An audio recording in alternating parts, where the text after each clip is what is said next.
right. Hey. Episode 29. 29. 29. Yes. Or 28.5 because of the missing episode. No. Well, yeah. Yeah. We have to thank our friend John Fowler for screwing us. Oh. Well, he was. That was okay. It happens. No. But overslept. Still, we're gonna rag on him about it anyway. We're gonna. Yeah. When we get him on. We're gonna screw with him. Yep. Yeah. Oi. So hey, him followed by your mess up is great. The only one clean here is me. Oh, whatever. Whatever. Turn off your messenger, damn it. What messenger? Because I heard your computer go bling. It was not. Everybody heard you. You got to deal with it. I heard you. That's because you're adding stuff to our site. Anyway. What a bitch. Guess what, slut? You have syphilis. We have a milestone. Yes, we do. A small victory, but it's awesome. Victory, but we doubled our YouTube subscribers in a week. Exactly. We went from 7 to how many? 15. That's right. That's great for us. 15 subscribers. Oh my gosh. So, all you weird people that are watching this shit, if you haven't already, go to your YouTube channel and subscribe so we can triple. Get 17. Yeah, 17? That's so we can get 17. I'll be surprised if we hit 16. I'll be surprised if we actually hit 20. Oy, I don't even listen to our show.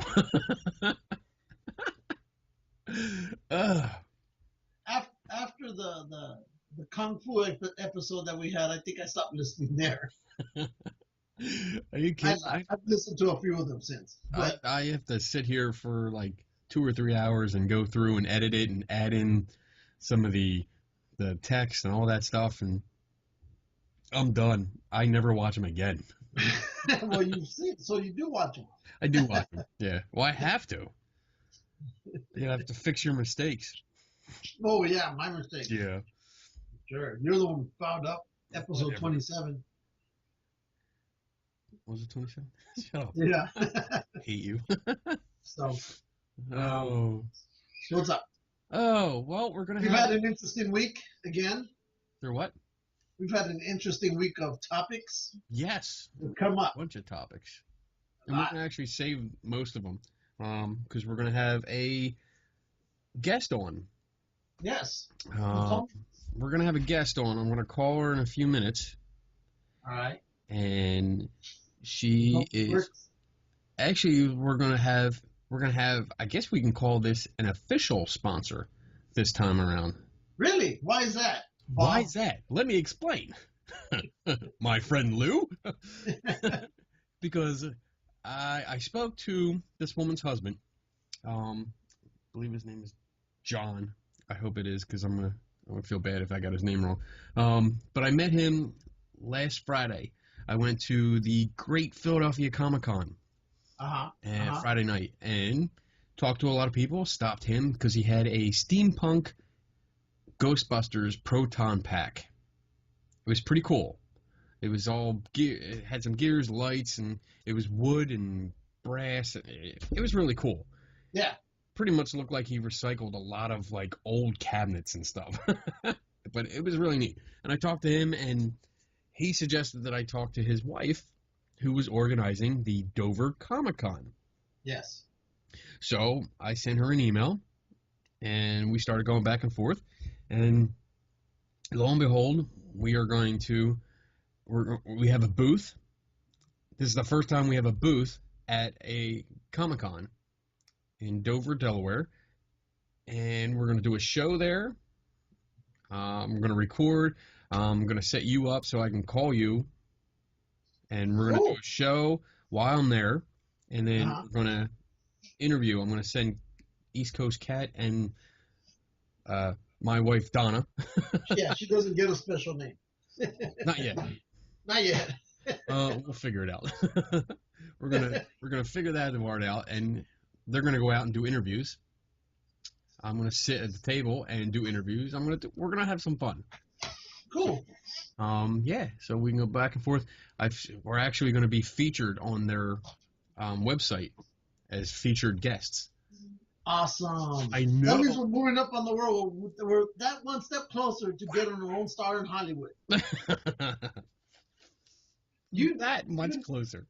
Did you know that when they put those stars on Hollywood, that actor has to pay for it? What? Really? Yeah, they pay for the star. It's basically me telling you, hey, Kenny, how would you like to have your own star on the Hollywood Walk of Fame? And you're like, sure, I would like it. And then on somewhere in there, last I heard, they said, but it'll cost you $400, right? Yeah. So you pay for it. You know, if you want your name on there, they'll say, okay, fine, we'll put you on. You pay for the star, you pay for everything, and I think you even have to pay for the maintenance of it. That's cheesy. Yeah, a lot of people don't know that, but that's what it is. Oy. Kind of like that link I put on our Geeks and Ghosts, where a lot of those cars that get destroyed during car chases, people always wonder what happens to those vehicles. Well, what end up happening is Hollywood just takes them to an auction site and just sells them for dirt cheap. And we're talking expensive cars going out the door at. They're smashed up. But a lot of them don't really have that much damage. A lot of them get rebuilt. Yeah. And you can go in there. A few years ago, they sold a high-end Porsche for $10,000-15,000. Yeah. The guy took it, bought it, rebuilt it. You can already imagine how much of a profit he made. The car ran for, I think, listed for 120. Gets it for 10, 15, even sometimes you'll pick them up for 5,000. Nice. He's done. Cool. So, all right. I'm gonna read her bio, and then I'm gonna call her and get our guest host Kerri Holliday on. Is that all right? I'm doing it anyway. I don't care. Let's see. Kerri Holliday has been a library assistant at the Dover Public Library for the past 2 years. She works primarily creating teen programming and has found herself planning the library's second Comic-Con with her partner in crime, teen librarian Katie Goff. Kerri counts herself lucky to have a job where her love of all things geeky comes in handy. Yay! You can find her in the teen area of the Dover Public Library playing with the library's 3D printer or discussing age-old topics like DC versus Marvel or who is your favorite doctor. Dude, that is cool that the public library has a 3D printer. I can't hear you. oh, sorry. Seriously? Cool. Shut up. Oh, Anyway, where would I show be without this stuff? So anyway, those 3D printers are cool, but have you seen those 3D pens? yes, I've seen them. You know what they go for? I thought they were super expensive. They go for like $60 to $65. Damn. That's not bad. So, no, All right. it's not. Shut up. I'm going to call her. Okay, shut up. Here we go. Ready? Here you go. Bitch. I hate you.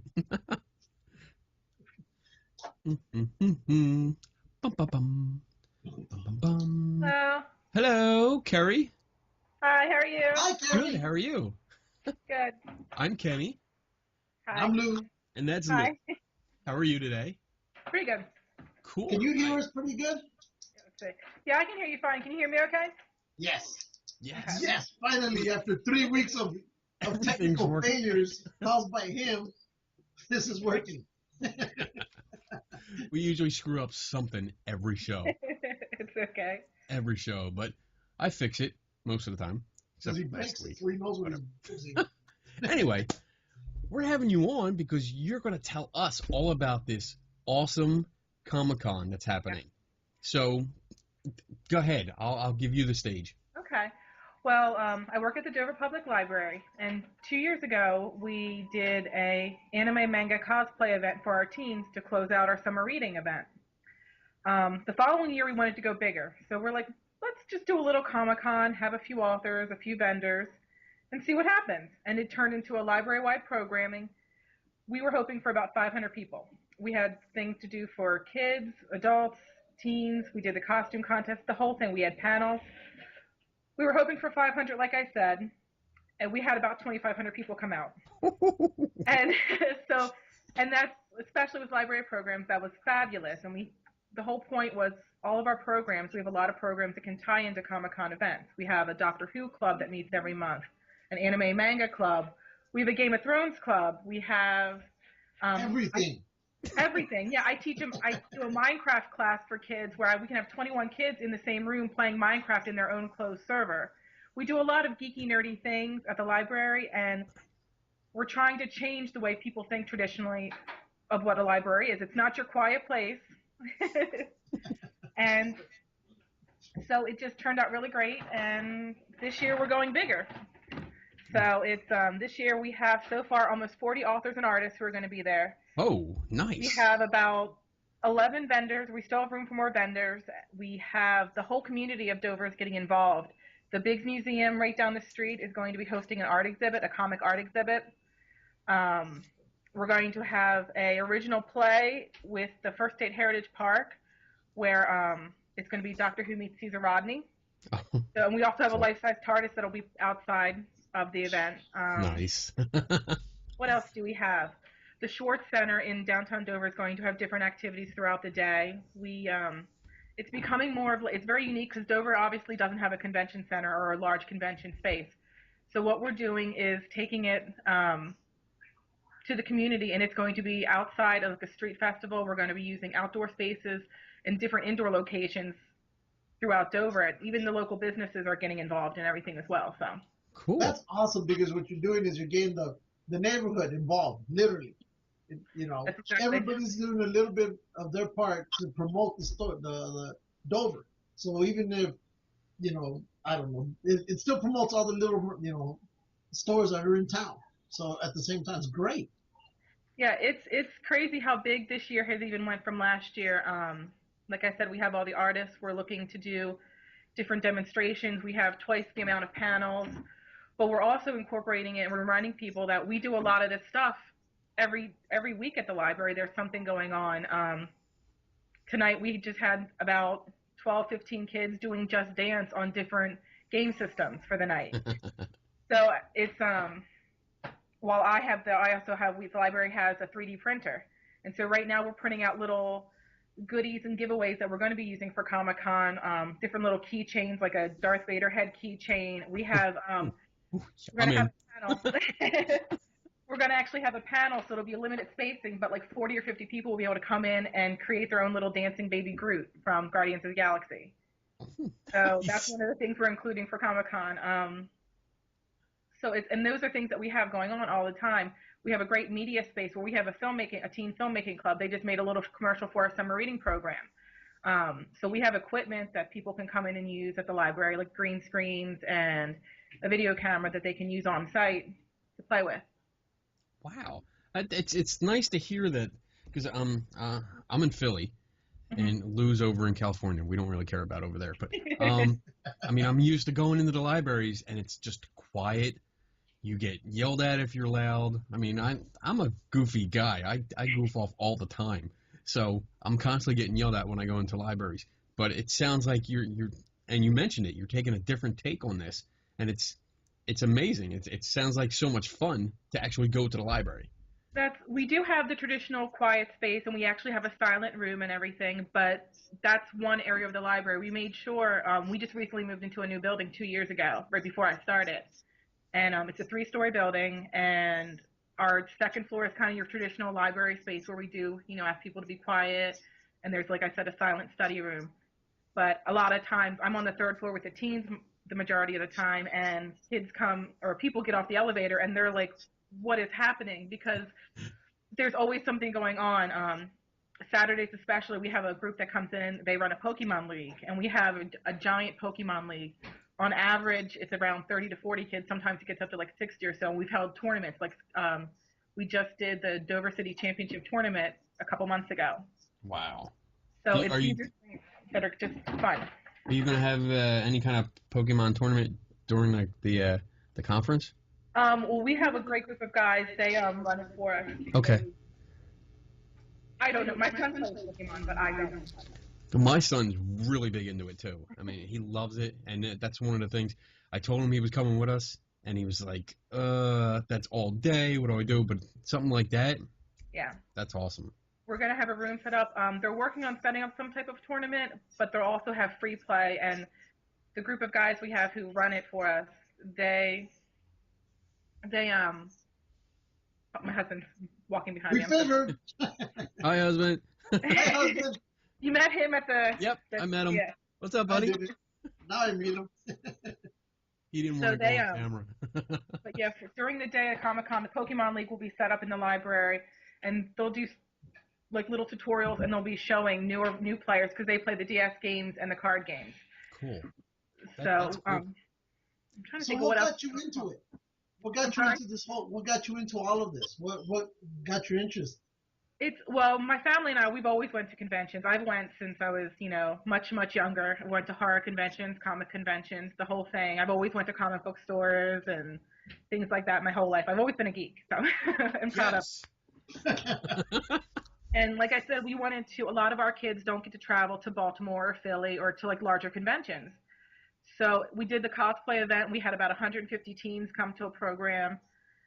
And wow. We just wanted to do something bigger and incorporate, because adults wanted to come to the cosplay event and younger kids did. So that's why we turned it into a full Comic-Con. And like from going to them, a lot of the staff members, they've all went to them. So we're like, well, let's do panels. We have a girl who's really into cosplay and goes to Otakon every year. So she did a cosplay panel. We had a lot of great artists. PLB Comics is one. They're actually coming before the Comic-Con to do a Creating Comics program for the library for all ages to teach people how to get involved in it if they want to share their art and how to go about creating their own stuff. And so we just really support not artists, and more importantly, comics people don't think of them as promoting literacy. But I see teenagers, you can't say that they don't read. When I see them every day, they'll check out 40 or 50 manga books a week, some of them will. Yeah. And they'll go through and read, and same with comic books. And we have debates. It's great. We have incredibly geeky conversations about Doctor Who, who's your favorite Doctor, or which comic books are we reading. We'll talk about like the Flash and Arrow TV show and things like that. So it's I'm really lucky. I have a great job. So it sounds like it. It sounds like it. I'm jealous. We just get to do this show. You're actually doing on site. Yeah. We had to make this whole thing up ourselves in order to have some fun. Yeah, that's what. Dover didn't have anything like this, so we were super excited that the community's taken to it so well, and just to see the response from the community. When we've talked to other libraries and everything, we're actually Katie, the other teen librarian, we're doing a presentation for other libraries to kind of encourage other libraries to do these types of events, because a lot of the stuff that we do goes hand in hand. Mm-hmm. You wouldn't think at a library, you can check out video games at our library. And like I mentioned, our 3D printer, you can bring us a flash drive of something that you want 3D, like in the correct file format, and we can print out your item from the 3D printer. Oh, I'm going to collect my thumb drives, and I'm going to be bringing out a whole bunch of stuff. So it's really just getting people excited, and it's a way, the Comic-Con, we look at it as a way to promote the library's message of, continuing learning and changing your perception. Like I always say, it's not your mother's library anymore. There's so much going on. Like you don't correlate a library with a concert series. We have a concert series the first Friday of every month. We have a free concert. We show films. We show movies. We show what are some other crazy things we've done? We actually had we did an after hours library program this past October where we had a Rocky Horror Shadowcast come to the library and do a full Shadowcast performance in the library. What's a Shadowcast? It's where when you go see Rocky Horror and they have the performers in front of the screen performing it. Yeah. So Delaware actually has they'll be at Comic-Con, formal dress optional, and they do the full performance of when it's going on in the screen. They're acting it out in front, and they have props and everything like that. And so we have something like that down here in Pasadena, and it's a theater. That's all they do every Friday. That's the one place where everybody shows up, and it's complete, crowd participation. Yep. And beware for the person who says, "This is my first time here." Yeah, because they'll get the mark on the floor. Yeah. So, and you would never think that a library would do something like that, but it's all part of, I mean, geek culture and comics and pop culture and everything. We're taking over. So there's more conventions happening all the time, and I know we go to a lot of them whenever we can. So there was a great event in Middletown a couple weeks ago, Galacticon, I went to that. Yes. and so and we're just hoping, we're glad to be part of the comic convention, I guess, scene now. So, And that's what we're doing since he's on the East Coast and I'm on the West Coast. We're trying to cover all the conventions, that we can. Yeah. As long as long as our wallets allow us to. Like I just got back from one that was Monster Palooza that dealt just with horror, and then not next week but the week after is the Star Wars celebration. So that's going to have all the major characters from the Star Wars movies except for Han Solo or Harrison Ford. I wonder why, but hurting himself so he can finish Star Wars. yeah, well, a lot of us are joking, thinking that he's going to show up, he's going to crash the Millennium Falcon through the convention center room. So that's how we're expecting him to show up. So, but this is what we do. We're going to all these, and I've always collected comic books since I was 6 years old. In fact, going back to what you said, how people fight, it doesn't promote literacy, it does. That's how my mom got me to start reading. Was, I wouldn't read anything else, but if she put that little comic book of cartoons, I was reading. So it does work. Yeah, and we were just talking about it today, like when you get into like the different stories and the different story arcs, some of them, they're just as complex as Shakespeare or anything else. Like they're so intricate, and a lot of the kids that I see, I mean, we see adults, kids, teens, everyone is reading comic books, and I mean, the stories they're complex stories, they have a full backstory, and everyone gets really passionate about them. Yeah. And to see someone read, like, they'll check out stacks and stacks of books. Like, our comic book collection, our graphic novel collection, and our manga are some of our most highly circulated collection. Oh, we try to distract people too. I'll just warn you. You might see toys floating by the camera once in a while. Just pay no attention to us. Okay, we'll do stuff like this. I'm trying to see what book it is. Okay, Archimanor. Okay. Yep. And that's one of the other cool things that I do is I do the purchasing for our collection. And I take suggestions. And so I have the kids, they help me, the teens especially, they help me build our library collection that we have, our graphic novel collection, our video games, our manga. And so they're involved in creating their... My husband's running around with a lightsaber, so... Oh. They're getting theirs.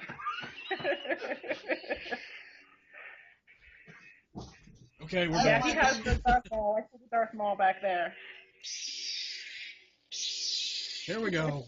We're ready. I have mine hanging back here. Yeah, he has his whole trophy wall of lightsabers, so. Yep. I got a whole bunch. Stop showing your private parts on camera. Dang it. But we're definitely a geeky family, and so that's another thing my son is super excited about. He's like, my mom's making the Comic-Con, and so he'll tell all his friends in school that. Like, well, it was really neat when I stopped your husband because he had that really cool steampunk Ghostbusters Proton pack. Yeah. And when I stopped him and asked him if I could interview him, the first thing he said, he's like, okay, and he was kind of nervous about it, but he's like, I remember you from Galacticon because I have my microphone is a lightsaber. That's what he was telling me, yeah. You should send me that for the Star Wars thing. No. You make your own. You have to make your own. Yeah, because I'll never get it back. Okay, then make me one. I'll send you the money. Okay, I can do that. It'd be real cool to have it for that convention. It would be. Damn it. All right, I'll send it out to you. There you go. Go ahead. I was going to say, I know you guys are talking about, how it can be pricey to go to conventions and everything, but just gonna bring this up. Free. It is a free event. Yeah, there's no admission fees or anything. We want to keep it. It's for the community, yeah. And for the people who can't travel or can't afford, $60 for one day or something like that. So it's free, and we have tons of free activities. Like I was talking about the Dancing Baby Groot. It's free. Last year what we did is we set up coloring stations and little activities. So if you have little kids, you can do keep them occupied. We have the panels. We have we're going to have the Delaware Anime Society. They're going to be running our third floor, and it's going to be all anime, manga. Last year they were showing stuff through Crunchyroll, and we had like different anime crafts. We did QB crafts, these little square paper crafts that were really cool. And they're going to probably be doing some gaming up on the third floor too in our teen loft. So. Sweet. And so do you plan on keeping this in Dover for the next few years, or do you plan on going somewhere else with it, or? We want to keep it tied to bringing back to the community and to the library, and it's part of it. Our mission is, we want someone who hasn't stepped foot in the library maybe since their mom took them when they were in elementary school, or be like, the library. And that's a lot we heard because some of the things we had, like everyone was posting pictures of the TARDIS and their picture in the TARDIS and everything, because we have a life-size TARDIS that'll be there. And everyone was like, well, I heard about it, but it was at the library. So I didn't think about it. I was like, well, what are they going to do? And then they're like, oh, I was wrong. Let's. And so everyone was really shocked. And like this year we have some added bells and whistles. The Delaware Ghostbusters will be there. My husband's one of them. We'll have Ecto One. We're going to have the 66 Batmobile outside. Ooh. Yeah. I like that. Not only do we have the Ghostbusters, but we have the 501st Star Wars Legion. Nice. We have the G.I. Joe's finest costume groups. We have lots of costume groups coming. You guys are going to come. Yes. I'm hoping to fly out there. I'm hoping to be out there. So it's just really, really exciting. Like, we've had meetings with the different like city agencies who are involved in everything. And I was like, I had to stop them because I was like, this is really, really cool. I never thought I'd be out of my job discussing where we're going to put the TARDIS. It's like, that's something that you're like, okay. The formal dress optional, we're going to try to get everyone out to, we have a large open grassy area that we're going to be doing our costume contest. And formal dress optional, the shadow cast for Rocky Horror, we're going to try to get, I don't know if you've seen the Harlem Shake videos, but do a massive time warp. So if you know the dance from Rocky Horror Picture Show, try to do that. Nice. So we want to just, like, everything that's geeky. We have the Harry Potter Alliance is going to be there, and they're going to be doing, it's called the Apparating Library. So you'll be able to bring an old book and turn it into them for a voucher and come back later in the day and pick a new book to take with you. Oh, cool. And they'll have different Harry Potter themed activities and everything. So what I love is that you've so brought in the library to be a major part of this. Yeah, that's... Because out here in California, we're shutting down libraries like nothing. And that's sad out here. And I love libraries, but they've shut down so many in the past few years. It's, we used to have, for example, we'll just say 20, now we're down to 7. It's real bad out here. Yeah, and that's, libraries always have to kind of prove their worth. And, we're nonprofit groups, and we don't count dollar signs, obviously, like a traditional business, but we count people coming into the library and checking out items. And this Comic-Con is a unique way for us to get everyone in the door and realize that, it's not, yes, the books are so important and literacy is so important, but there's also, we have a science series, so it's continuing lifelong learning and inspiring lifelong learning, whether it's the little kid coming to their first story time or the grandmother who signs up for our Facebook class so she can talk to her grandkids and communicate with her family. So there's always something for everyone there. And that's kind of what we're all about, is promoting that. And this Comic-Con gives us a really unique platform to get the people back into the library and see what it's about, and see all the changes. That's awesome. I mean, I love it. I love how the focus is on the library and getting kids interested and getting the adults interested. And I mean, I love books. I'll show you how much I love books. All right, I have this shelf behind me, but then I have all of that. Those are all books. I'm a bookaholic, but it's nice that just hearing about everything that's going on, all these activities, all these people that are showing up, these groups that are going to be on display and giving demonstrations, your panels, all this stuff, and it's free. Yeah. And we just talked about this, like the last 2 shows or something, about how ridiculous Comic-Cons are becoming with the prices to get in, just to get in. Mm-hmm.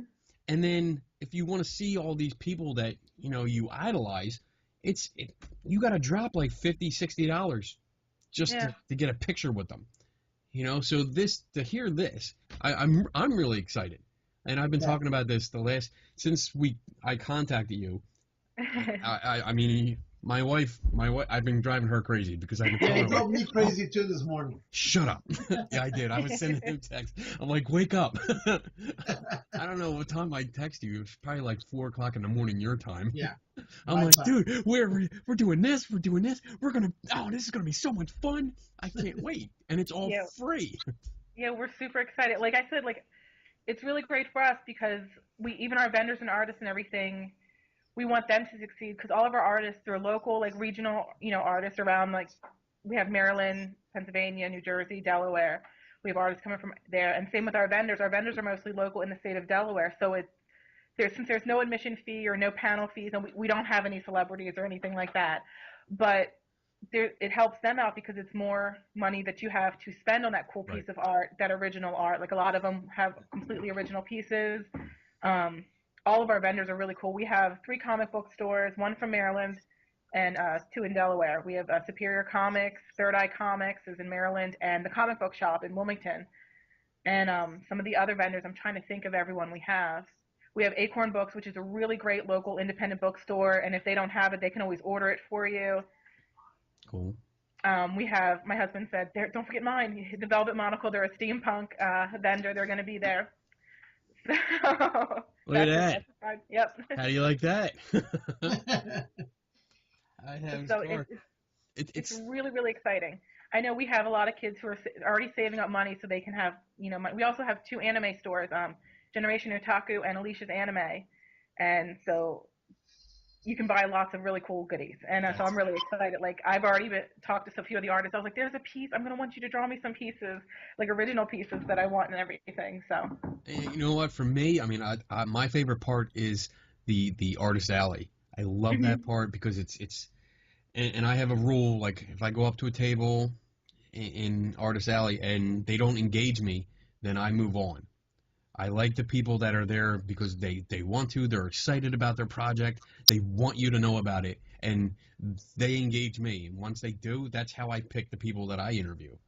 Because I think they have something to say, and if they're enthusiastic about it, if they're excited about it, that gets me excited, and I want to tell everybody else about it. So that's why, like, I'll go to them. Yeah, we have a lot of the artists, and we have authors too, mystery, paranormal, young adult, some different authors who are there also. They're all super excited, and they're excited about what they do, and you can tell truly that they love what they do. So it's great for us, and I want a lot of our kids especially, because I work with the teens primarily, so they're kind of like, they're close to my heart. I love working with the kids and the adults too, but the teens are who I see most, and we have a group of kids, probably about 50 or 60 kids that I all know by name. I see them multiple times a week, and a lot of them are insanely talented. Like, they'll decorate our bulletin boards in the teen loft, and they'll do our windows and everything, and they draw all this stuff by hand and do cutouts, and it's good for them to see artists who are doing what they love, and hopefully it'll encourage some of them to go into art as a field. So we also are having a graphic novel contest, and it's open to teens, tweens, and adults. Wow. And so that's another thing we're doing. It's open already, and then submissions will have to be in by the end of July. I have the dates up on our website when the entries have to be submitted by. Cool. You're just covering all the bases here. There's nothing left to plan. I mean, this is your one-stop Comic-Con. Just go, people, and enjoy the time there. Go. Yeah. It's August 8th, right? Mm-hmm. August 8th. 8/8. Yep. Oh. And it's going to be from 10 a.m. to 7 p.m. is when the library is going to be open, the Biggs Museum, the local agency is going to be open. After that, we're working on trying to have a few wind down after I can't talk. Sorry about that. After hour activities. Drink more. That's what we do. That's what we're working on. So something like after, the little kids, it's time for them to go home, and then maybe something for the teenagers after hours, and then something for the adults too. So the city's really excited. I actually have a meeting tomorrow, so hopefully we'll have more new cool stuff to talk about. Awesome. Fairly soon, so to see what they want to do. Keep us updated, because when you learn more and you want to share it with us, we'll talk about it on the next show. Yeah, that's awesome. Now you mentioned panels. What kind of panels are you going to have? We have an artist, Jeff Tolliver. He's going to be doing a creating comics panel. And him and his, I can't remember his partner's name. I do apologize. No worries. But they did it for us last year. They're going to do it this year. They are doing just how to break into the industry, like how you can self-publish and kind of promote your art and promote yourself. And he actually works in conjunction with the Dover Art League, which happens to be right down the street from the library. So another panel we have is two of our authors who are going to be there. It's a fairy tale writing prompt, so they might bring in like a new twist on classic fairy tales and encouraging people to think outside the box just for writing. I talked about the baby Groot, making your own baby Groot. I can't wait for that. I'm totally doing that. Get there early. It's going to be one of our first ones. So. Okay. I'll be there at 5 a.m. So then what else do we have? We have Jeff Ryan. He's an author of How Nintendo Conquered the World. So he's going to be talking a little bit about the history of gaming and video games, what's hot, what's coming out, and how the history of gaming. My son will love that. He's all about Nintendo. Well, that's what inspired me. My son met him at RetroCon. Okay. And so I got his contact information and invited him to our convention. So sweet. That's awesome. We're working on the Big Museum is actually working on a costumer to come in from who does like films and everything. I don't have all the details on that yet. It hasn't been nailed down yet. I'm trying to think of what of our other panels. Any ghost hunters coming? We have 8 so far planned right now. So we have 8 panels. Paranormal teams or ghost hunters showing up? Because we could do like a ghost hunting panel. Okay. Yeah, we had talked to, I think it was... Did I just volunteer for that? Hey, if you want to, that's fine with us, yeah. That would be fun. Yeah, I know we talked to, there was a ghost hunting group at Galacticon. Yeah. And we haven't heard from them yet. But we also, we talked to like the roller derby group that was there too. And so, yeah, we have all this space and we want to make sure when everyone comes, they kind of, we're taking advantage of the city and using the space that we're given. Like we're shutting down the street from the library to the Big Museum. So it'll be easy to get around and navigate. But we want everyone to know it's not the traditional like convention space, right. But we're trying to make it like it's more of a festival is what it's turning into, a geeky festival, I guess you could call it. That's awesome. I want to show up in costume too. We had, I think last year like 120 people enter our costume contest. So this year we're my husband's sat behind me just whispering in my ear. I know, I can see his arm. Yoda. Look at that. That's awesome. Yoda. Oh man. Look at it. He's got a lightsaber. That's awesome. Oh my gosh. But yeah, it's exciting. So I'm very, very fortunate that I get to plan this event, and I just hope everyone has a good time and loves it, and it is as successful as it was last year. So I have no doubt that they will, because it just sounds you've rattled off so much stuff. I was not expecting as much. I was expecting just, a few minutes, we're going to have this and this and this, but wow, you have so much planned. I think, like, I go to bed sleeping, when I go to bed and I'm thinking about things, I'm like, well, what else, what if we did this, or how could we, and it's a great, I'm sorry, my husband's just walking by with, like, toys, so go ahead. Here we go. Here we go. The show is going south. Here we go. Hold on. There we go. Isn't that funny how we all just have the same thing right at our hands? I know. Yeah. Well, I have. Here you go. I'm going to show you. That's just Star Wars that I have. Oh. And there's all the Superman stuff up there. And there's tons of stuff all over the place here. I have a geek office. I have stuff. I have stuff over there. Figures all over the place. Weapons, plates. I have ships up there. Everything. So yeah, total geeks. And that's I think that's what's great, and it's everyone has something they're super passionate about. That's what I've explained to, like, we're excited to do. We're doing a panel at our library convention this May. Katie and I are about getting other libraries and encouraging them to host Comic-Cons at their library, because of, like, it's not just one thing, very small. There's everything. Someone geeks out about everything. I am a huge Doctor Who fan. Like that. Let's see. There you go. So it's, and I lost my train of thought. But everyone's really geeky, whether it's a TV show, a comic book, superheroes, Star Wars, Star Trek. There's something for everyone. Indiana Jones, the Ghostbusters. So let me ask you. We ask every guest this question. Okay. No, we haven't asked in a while, but here we go. Star Wars or Star Trek, which is better? Oh no. God, that's like picking between children. Oh, come on. You know there's always a favorite. I'm a fan of all the Star titles. Yeah, oh God, that's like horrible. That's a horrible question. Pick wisely. If I think about what I watch on a weekly basis, I always end up, there's always part of a Star Trek episode that kind of I'll sit down and watch. So I know my husband's like cringed. She said Star Trek. But there is, like, I think that's... Here's the order: Star Wars, Star Trek, Stargate, Battlestar Galactica. All the stars. I rank everything.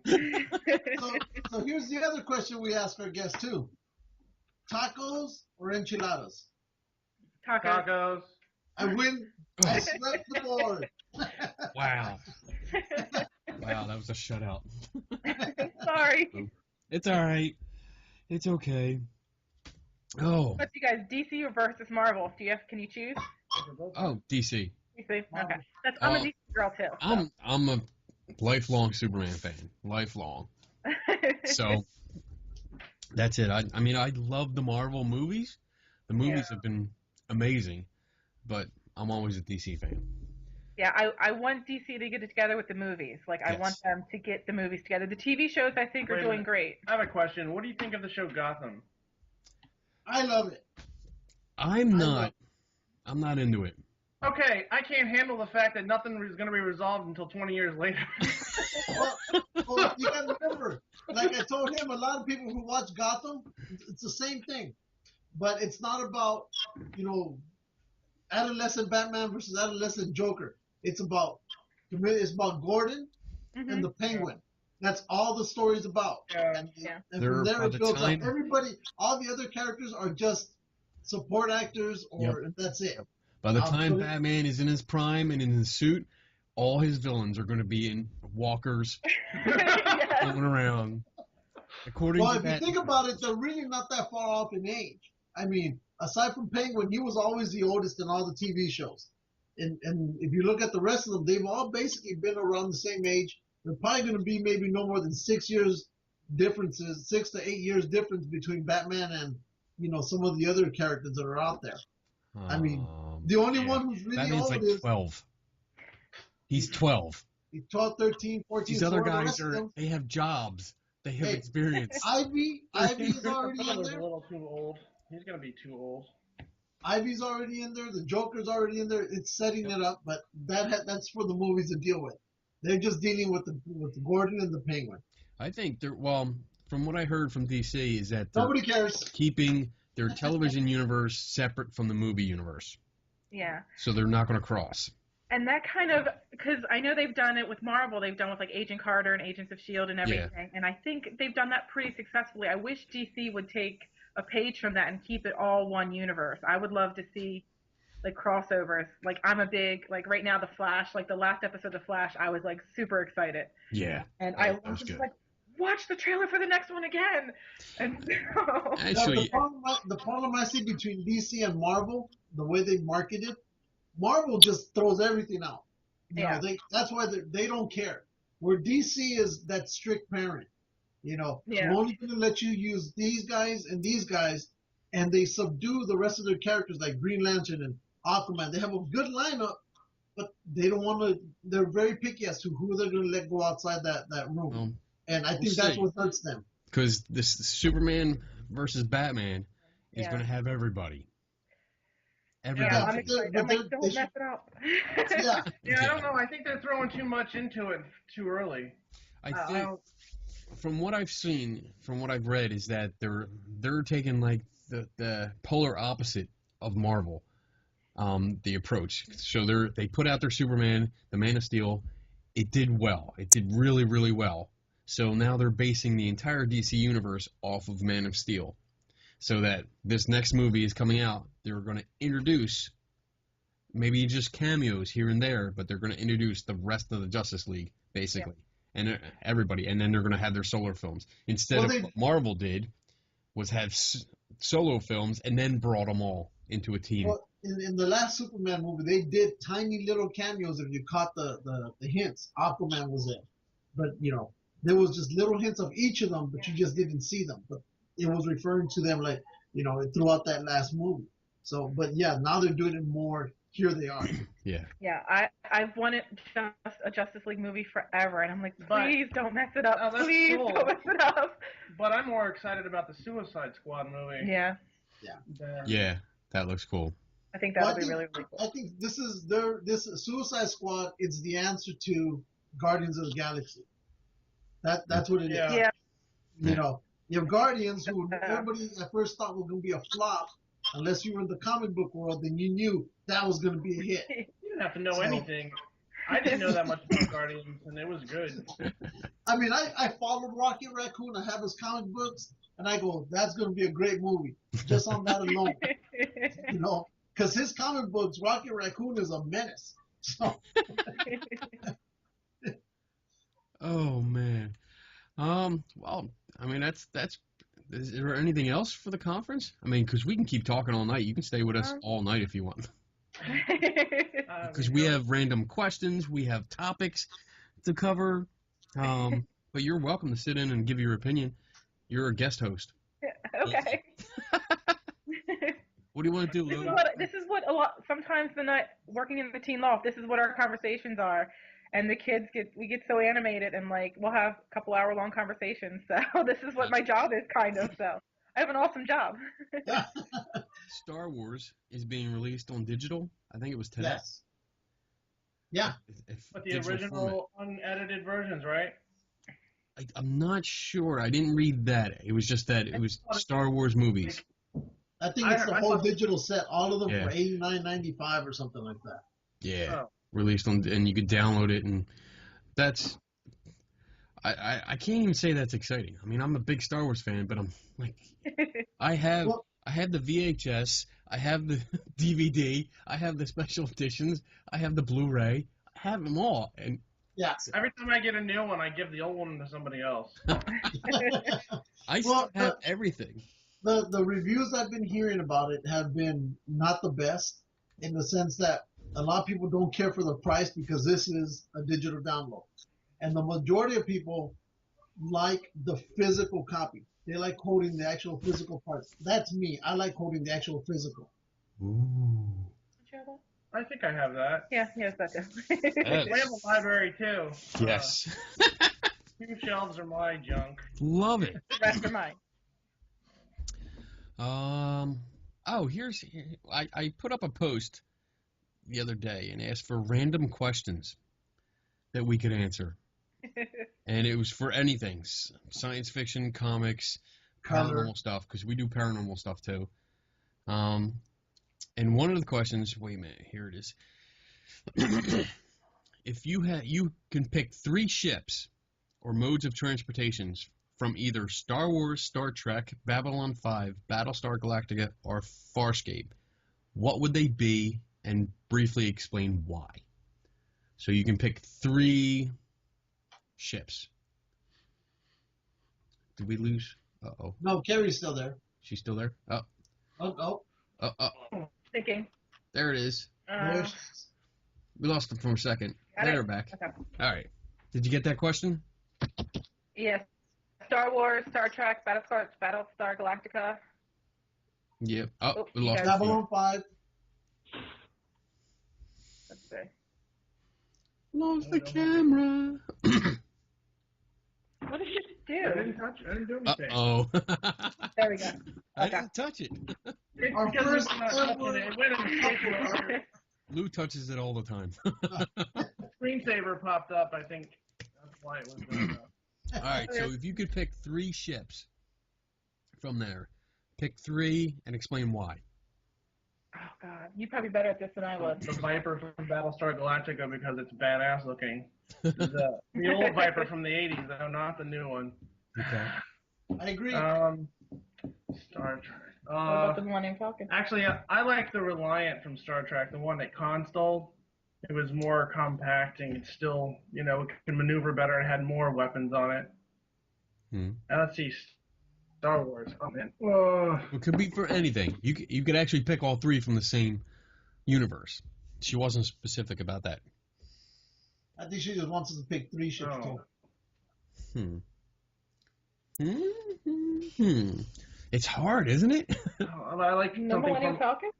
Everybody likes Millennium Falcon. That's like an obvious choice. I'm trying to go for all right. Why wouldn't anybody? I want the Super Star Destroyer from Star Wars. Why not? There you go. Why not? Why not?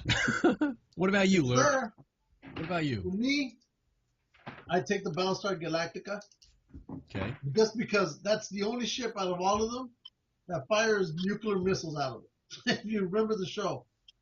But then he has all the Vipers then because they're all inside. Yeah. So I'd have that one.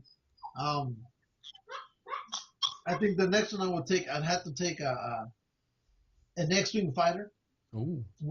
Because it's the only ship of that class that can actually go from can go into hyperspace compared to other ships. The Viper, as much as I loved it, it didn't have that capability. So I loved it. The other one I think I would take. Super Star Destroyer, so he's good. Yeah, he does. I mean, they have all the X-wing or all the TIE fighters and all kinds of stuff. Then.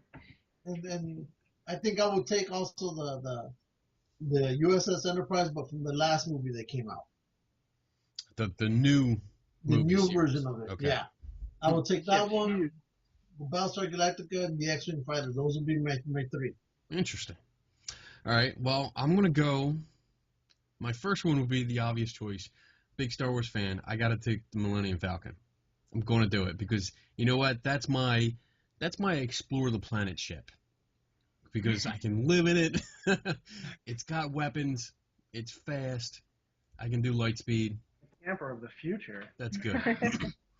My second choice would be from Star Trek. I would do the USS Vengeance, which is the big-ass ship that destroyed the Enterprise in the last movie. No, it damaged it. Destroy it. Well, yeah, okay, you're right. Yeah, Well, it would have destroyed it, but the crew of damaged Enterprise ship. came out on The top. Enterprise didn't fire a single shot in the whole movie, but anyway, we won't go there. That's how badass that ship is. So, Still survived the there fight. you go. I'll take that. And then, I can't believe nobody thought of this. My last ship would be the Death Star. I did think of that, but I didn't think of it as a ship. It's a I don't ship. know what It yeah, is it a ship. is. No. Yes. Well, the question was ship or mode of transportation, but it's still a ship. Oh. It still has hyperdrive. It Oh, still does has, it? it's Now he's being dumb. it's No. it's a vehicle. It's a vehicle. No. That's no It move. moves out. It goes from planet to planet. It has to have hyperdrive. I mean, how did it get to Yavin Yeah. not so quick? It has to have hyperspeed. Triple A. It was told there. Shut up. Oh my goodness. Anyway, I would take the Death Star, and then everything can dock with me, and screw you guys. I'll blow your whole planet up. I mean, if there was a fourth ship, here comes my bonus ship for a fourth. Would be the ship from the Last Starfighter. Oh, that's not bad. That's not bad. I would take the ship from the Last Starfighter Uh-oh. I think we lost him. again. It's not my fault this time. It should be you. I'm gonna blame it on you. No. I'm going to blame it Yeah. on you. They're blaming you too. They don't like you. They're blaming you. There we go. Is There. that? Oh, no worries. They're back. Probably. Kinda. There we go. Okay. So yeah, I so don't know what that was. Yeah, I would take the ship from the Last Starfighter. And as a bonus, I take the Buck Rogers, Aaron Gray fighter ship. Aaron Gray, right here. Got her. Yep. I saw her at one of the horror conventions, but I didn't. Wait, I missed the question though. What was the question? Why are you taking those? Oh, I said as a bonus. I'd take two more. He's cheating. Oh, bonus? I'm Mexican. I get to cheat. Oh. No, he's Mexican. He cheats at everything. She picked the ship. She wants the Serenity. Firefly. Serenity. Firefly. Brown coats it forever. Yes. The Guardians of the Galaxy ship was good too. Now we're going out of bounds. Yes, you are. You are. You suck. Take that, Anna Hill. That was Anna Hill's question. She was all excited that we might use her question. Yes. Oh, here's one. Dax Christopher from Dax Christopher Books. I met him at Galacticon. He asks, or he says, most people. What? He's gonna be at Dover. Oh, cool. He's a good guy. I interviewed him and about his board game, Devil's Playground. He was really cool. He can talk. Woo, man, he's a good talker. All right, the question was, most people think Superman would beat the Flash in a fight. I disagree. So in a cage match, Superman versus the Flash, who you got? So I guess he's asking who would win between the Flash and Superman, which is exactly why I wore this shirt today, because I'm just going to go ahead and say it. Superman would win. The Flash is actually faster because he beat him in a race. Do you remember that issue of that comic? Yes, Superman and Flash raced. But he's faster, but he's not stronger. So if Superman can get a hold of him, he would beat him up. Yeah. So I think Superman would. Yeah, I think Superman would win too. It just takes one punch and he's done. If you're in terms of speed, Superman is just a little bit slower than the Flash. Yeah. A little bit. Not by much. And that's the difference between like me and Lou. I'm much faster than Lou. So all Superman has to do, I mean, if we're talking like prison rules, all Superman has to do is like see him coming, and needs that split second and can vaporize him with his heat vision. Fight's over. Done. Yeah, I'd have to go Superman with that one too. Yeah. So there you go, Dax. All four of us are with Superman on that one. Come on with a harder question. Harder question. Anthony Saletti asked us, how do you think the Disney treatment of the Star Wars universe will affect the Force? We talked about this. We did talk about this a little bit. So what do you think? Is Disney going to screw up the Star Wars movies or not? I hope not, but well, there won't be anybody dressed in anything like Princess Leia was in Return of the Jedi, I'm sure. Slave Leia? No Slave Leia? There won't be any Hey. That's not going to happen. They're already like, yeah, that's never going to happen. But, I mean, without Disney, we had Jar Jar Binks, so. Yeah. I mean. Yep. And the cartoon, what is it? Is it the new cartoon? Is it Rebels? I don't know if it's going to make it to another season. That wasn't bad. Darth Vader just appeared in the last episode, too, and then it's like. Yeah. So, hopefully. I think it's going to be good because J.J. Abrams. I like everything he's done. I mean, mostly everything. My worry is that they're going to oversaturate Star Wars. It's just going to become so watered down. Because, I mean, look at it. Think about it. Everywhere you're looking is Star Wars this and Star Wars that. There's going to be a Star Wars, a spin-off for this, for Boba Fett, and a spin-off for Jar Jar Binks. And it's just, there will be no spin-off of Jar Jar Binks. No, but I mean, I'm just worried that thing is happening, though. Yeah.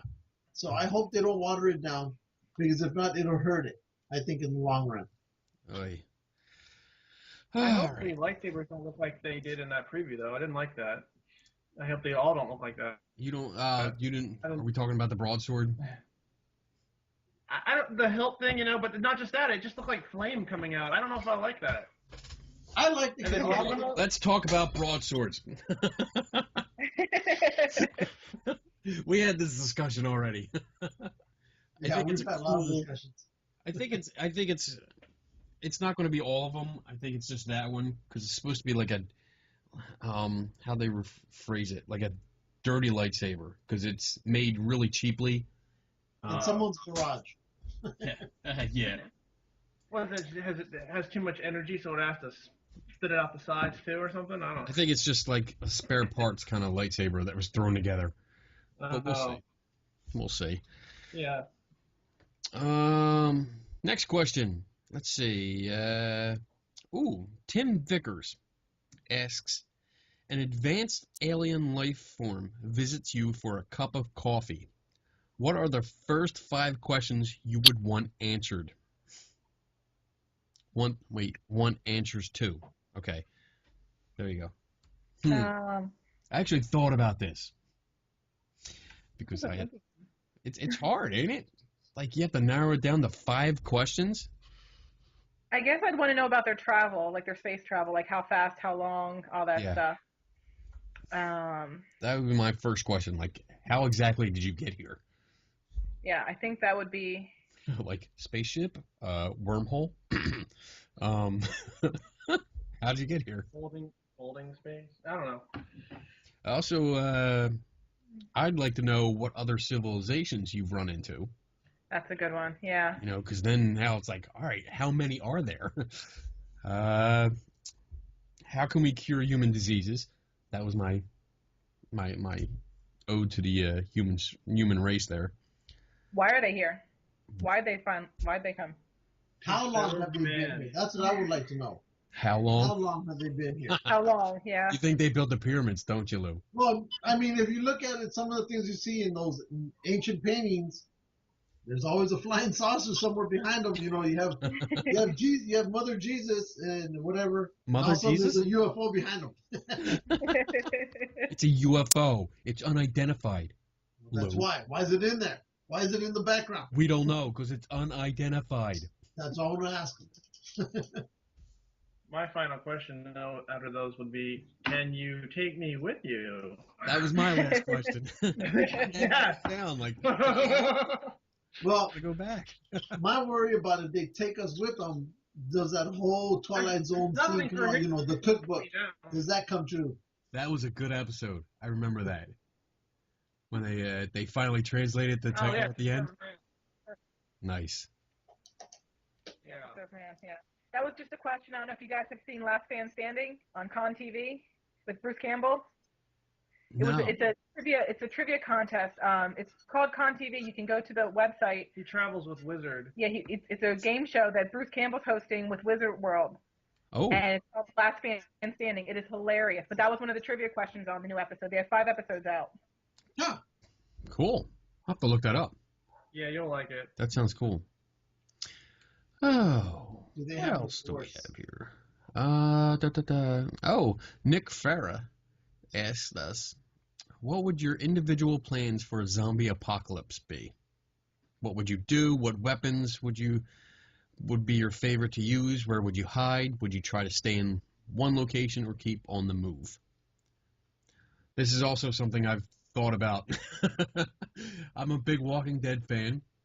So we watch Walking Dead, and then every Monday morning at work, it's like the first hour of work, there's no work done. It's Walking Dead discussion time. We talk about what they did wrong, what we would do instead, and stuff like that. So I'll go first on this one. My plan would be to go down to the Philadelphia shipyard. Oh, he's taking my idea. No, this is my idea. Yeah, I have it all planned out. I even have a Lego model that I built of what I'm going to do. Here we go. And I'm going to use all the shipping crates and create a fortress. And actually, I measured it out because this is how geeky I am. I've measured it out and figured out that I need 128 shipping crates in order to build the exact fortress that I need. And that's it. I would stay there. I would start hoarding weapons, make runs to like Walmarts or other warehouse places and just stockpile weapons and food, and I would stay there. So there you go. That's what I would do. Lou? I'll let the guest go first. Oh, go ahead. Go ahead, Kerri. Oh, I think I would probably travel in some type of pattern and have like strongholds dispersed throughout where I would travel. And the weapons, you got to go with the quiet ones. Yes. Arrows, machetes, baseball bats. So it's the quiet weapons, I think. I And have. then just have piles everywhere. This would be my weapon of choice. It's a small sword, so I can use it in the hallways, inside buildings, and it has actually spikes that go on here, but it keeps my hand. It'll keep my hand protected. But that would be my weapon of choice. I got this at a horror convention too. Which ones do you go to? The Monster Mania in Cherry Hill. Okay, yeah. We've went to that multiple times. Yeah, So. it's usually there twice a year. To go there. Yeah. Yeah, it's pretty good. Yeah, I usually try to go there on Sunday so I can get some deals, on stuff like. Yeah, that's what we do. That's what we do. So. Yeah. Come on, Lou. Oh no, for me, again, I'd go to the port since I work at the port. But where I would go is since we have those cranes that load the containers and unload the containers from the ships, they're really high. They only have one way up and one way down. And on top, at the very top, they're as big as a house because they hold the engines. There's enough room up there for a family. And that's where I would be. Lock the gate at the bottom or at the top. I know everybody that comes in because I can see for 360 degrees every direction. I'm probably at least maybe 15 stories up. And I'm right next to the ocean. I can fish right there. I'm good. So that's where I would be. I mean, I see everybody who's coming, and I lock them out. If they try coming up those stairways, they'll be too tired. By the time they get up, they won't put up much of a fight. I just hit them on the head, they fall back down. But it works. There's nobody around. You got your food, you got your water right there, and you have security. Oh my goodness. I can add real quick. Sure. We have the Dover Air Force Base is here, so I would go to the Air Force Base because it's already walled in, and then hopefully anybody that's not changed would keep out. Then my weapon of choice would be the C-130 gunship that's there, and I would fly around and just blow holes in everything. I don't care how loud it is, because you're gone, and I can escape if I have to. Oh my goodness. That's it for the comic questions. We have a couple ghost-related questions. You ready for those, Lou? Yeah. Okay. You into any kind of paranormal stuff there, Kerri? Well, we actually had paranormal investigators come to the library 2 years ago. Oh. Our old library was a historic building, and they found some inklings of things. We've had books come off shelves and everything before we opened, stuff like that. But personally, we used to have a ghost in our house, in my parents' house. So I used to have a. Cool. All right. So let's see. A ghost that people saw besides me. So we don't know why, where it came from. Oh boy. Playing with your toys again. Robotech, buddy. Yeah. All right. Let's see. This is from our buddy Ron. Our pig roast Ron. Oh, he won. Yeah. He asked, okay, you two, here we go. I noticed some time ago that the same architect, Arthur Loomis, was involved in several of Louisville, Kentucky's most haunted places, including Waverly Hills. What are your thoughts on haunting by design, either intentional or otherwise? So I guess what he's saying is, like, do you think buildings were specifically designed to be haunted by accident or on purpose? And you know what? When I read this question, all I could think about was that scene in Ghostbusters when they're in jail. That's exactly what I'm thinking. That they were this guy was involved in the cult, and he found some way to make these buildings to attract more spirit energy. Attract it, yeah. Designed to be supernatural essential. I guess from my point of view, then no, that would not have anything to do with it, because then that kind of theory would not apply to the rest of the buildings that have been designed by thousands of other people. You know, if it's one person, then what would be the formula? There would have to be some kind of formula specific to make something haunted. I'm assuming these places that are haunted are full of energy, some type of energy. Like, for example, take a movie theater. Well, no, take a movie theater. So many types of emotions are put out that supposedly those get haunted. Same thing with the library. They give out so many different type of emotions from the person who goes there, from mystery to love to whatever, and they get so involved there because sometimes you have people just sitting there reading that book, and whatever they're feeling is probably just coming out. So maybe that's the reason why the library is haunted as well. You know, there's a lot of reasons as to why this could go on, but maybe that's why his is. The buildings he built are places of emotions. So Waverly Hills, yeah. Yeah. So, you know, that's what I think it is. What do you think, Kerri? I think it's more like the emotion and the energy, like that leaves the imprint. I don't think you can create the emotion just by, like, you can't build the emotion. The emotion comes with the experience that is, I guess, absorbed, like you said, like the imprint of the feelings, and whether it's tragedy or just anything that happens. So I don't think you can create it. Okie last question.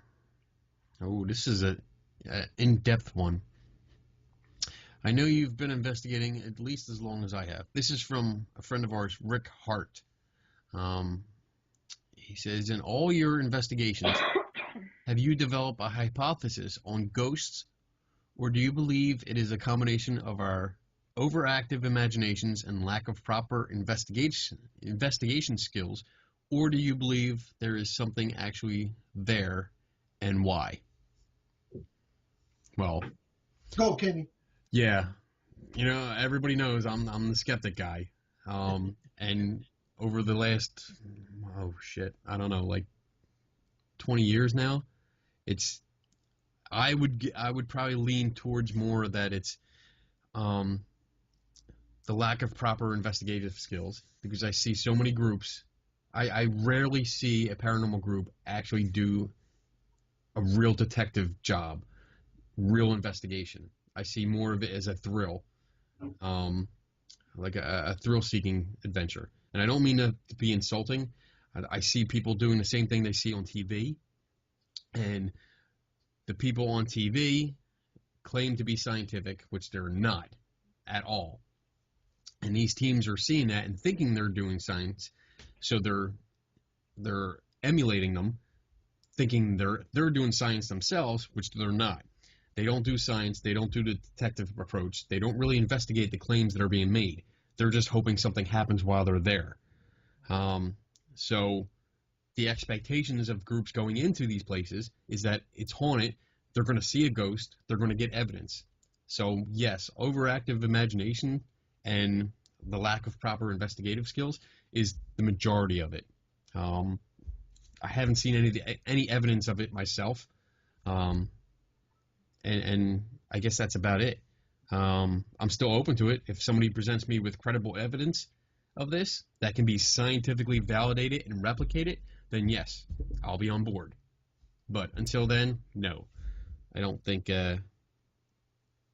ghosts exist right now, based on the evidence.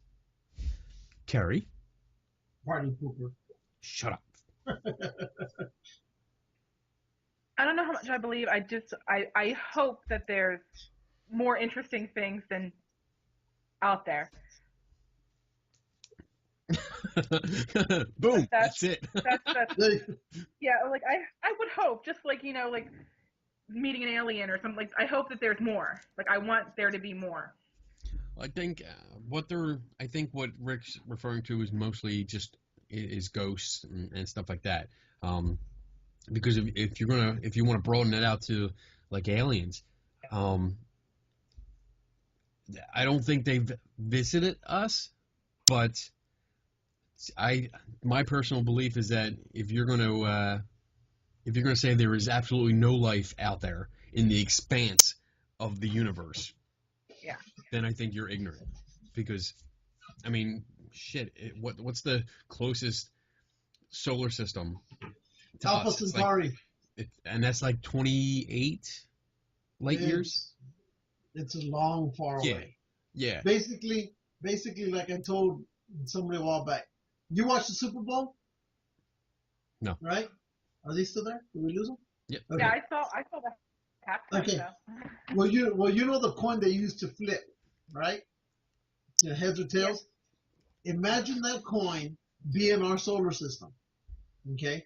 Now, if you wanted to get to the nearest galaxy to us, which would be Alpha Centauri, again, the coin is our solar system. You would need, I think it was 4 football fields in 400 yards, basically, and put it from the coin from that end to the farthest end. That's how far it would be.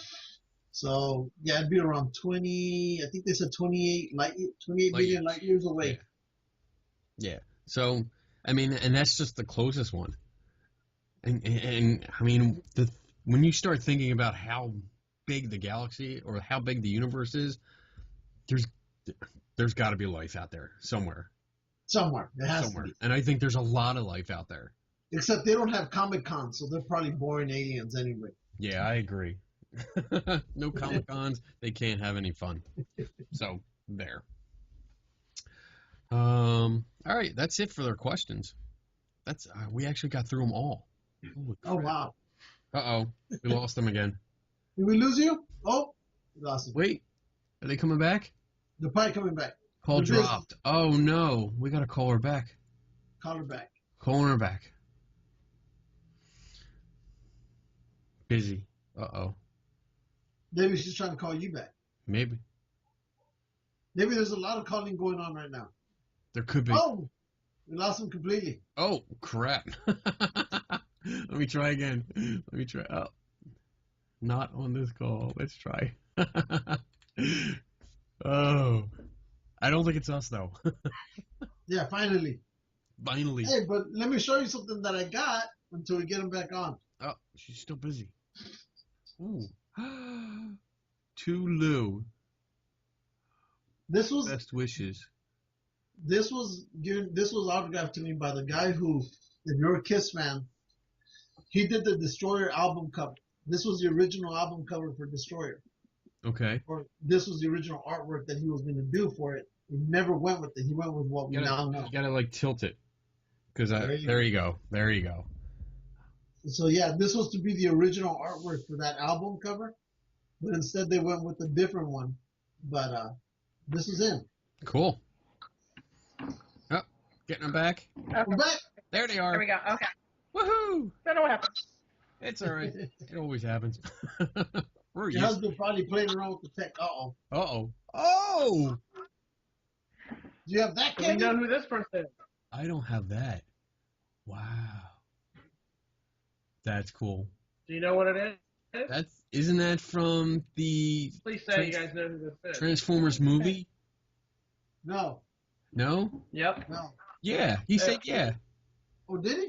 It's the planet, right? I stumped them. Yes. Stumped me, yeah. Ha. It's Unicron from Transformers the movie in 1986. Yep. Transforms from the planet into this. And Orson Welles did his voice.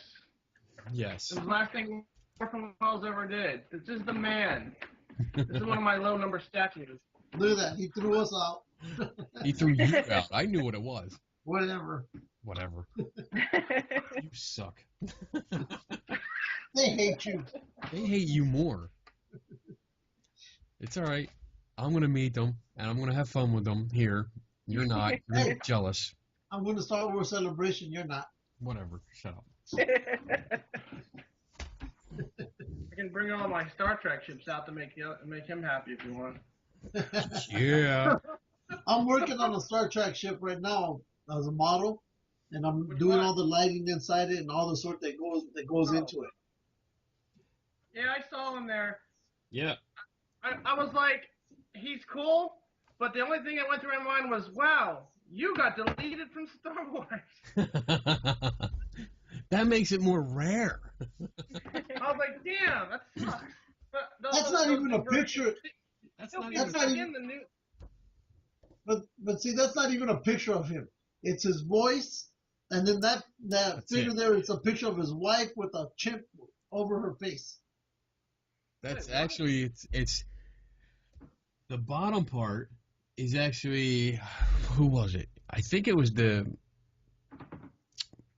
director's wife, I didn't and know then that. they actually took the eyes of a chimp and superimposed it onto her.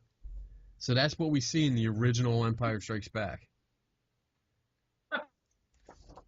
I didn't know until I looked it up. I didn't know that. Oh, Huh. yeah, I got that last week at Touche. the Philadelphia Comic Con, and that was pretty. Oh, I had a run-in.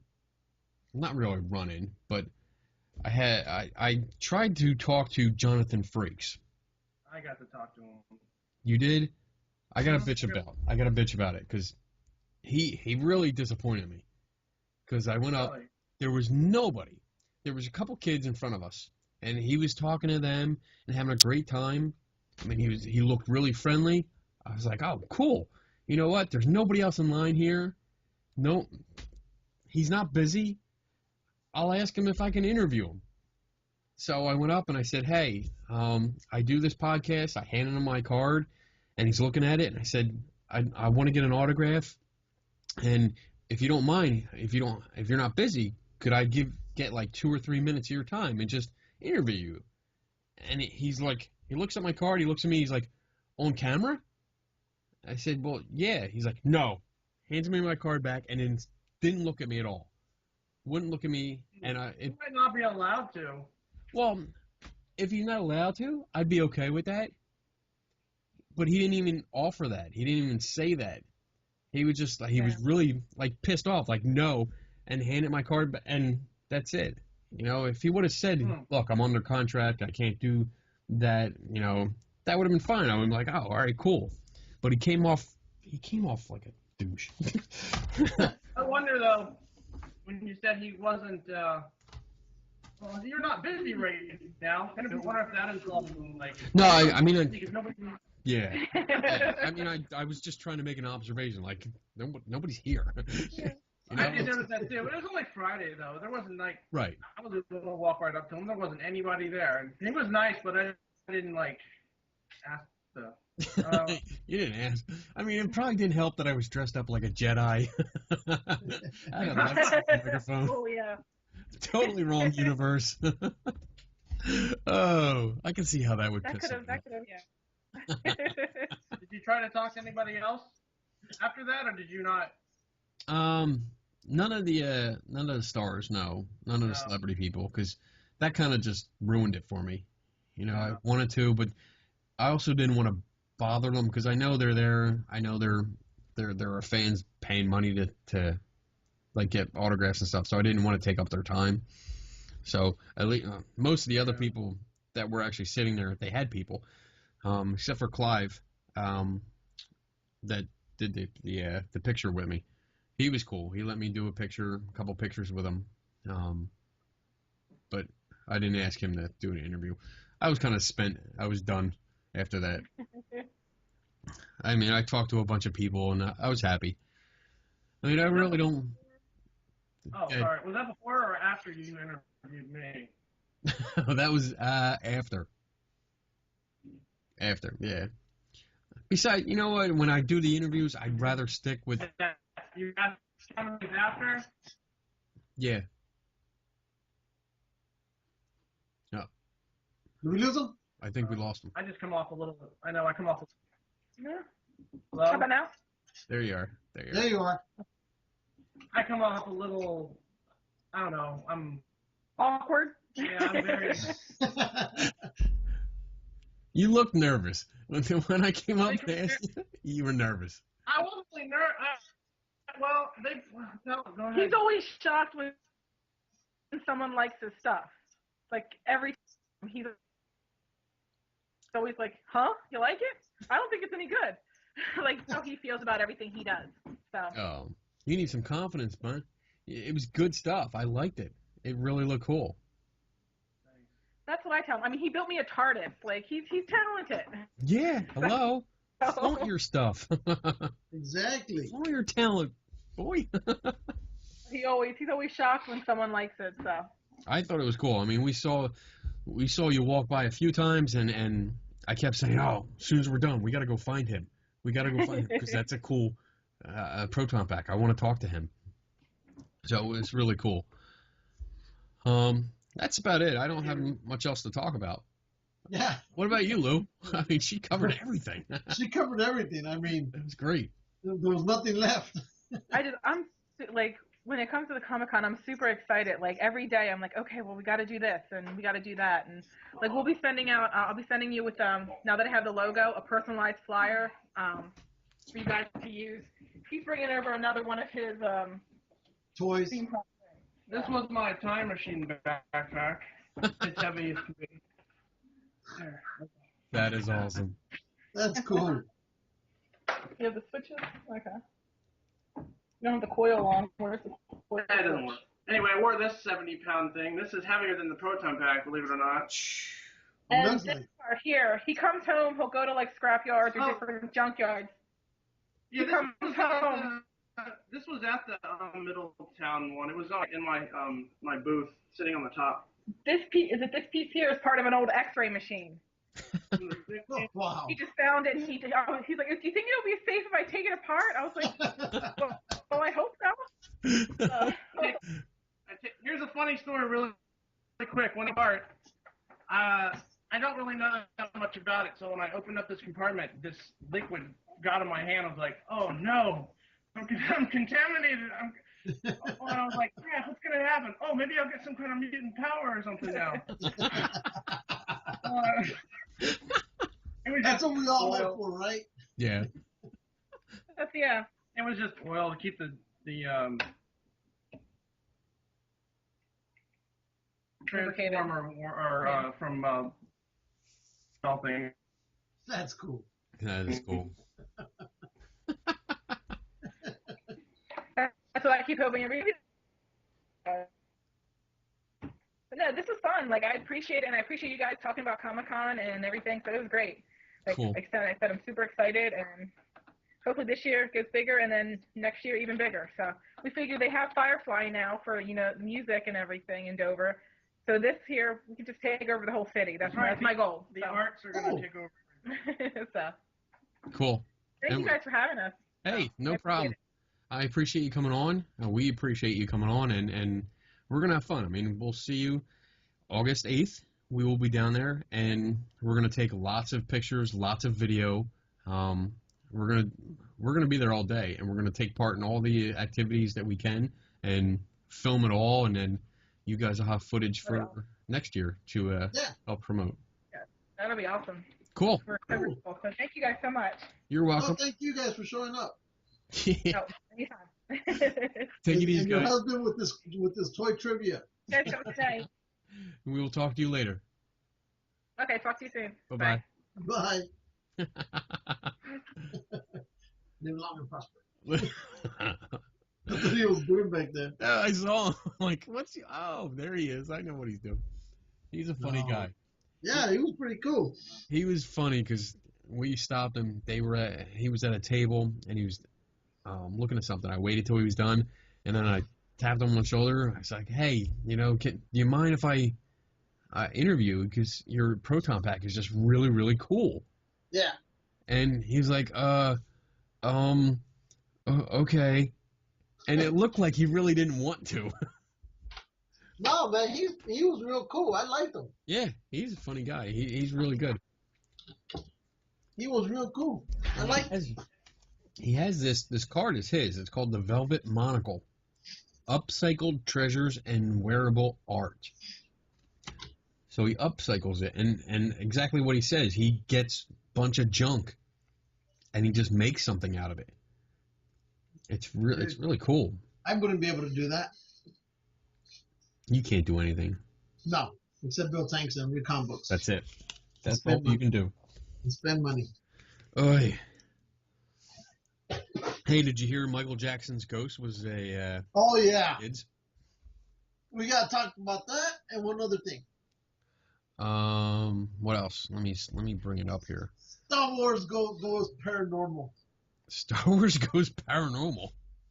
Yes, sir. What do you got? You didn't see that picture where that guy was trying to pass off a picture of a ghost standing next to, I guess, a farm or yes. Yeah. And it's a young Anakin Skywalker. Son of a bitch, I just had that up. Hold on. Yes. Let's see here. Where is it? There it is. Let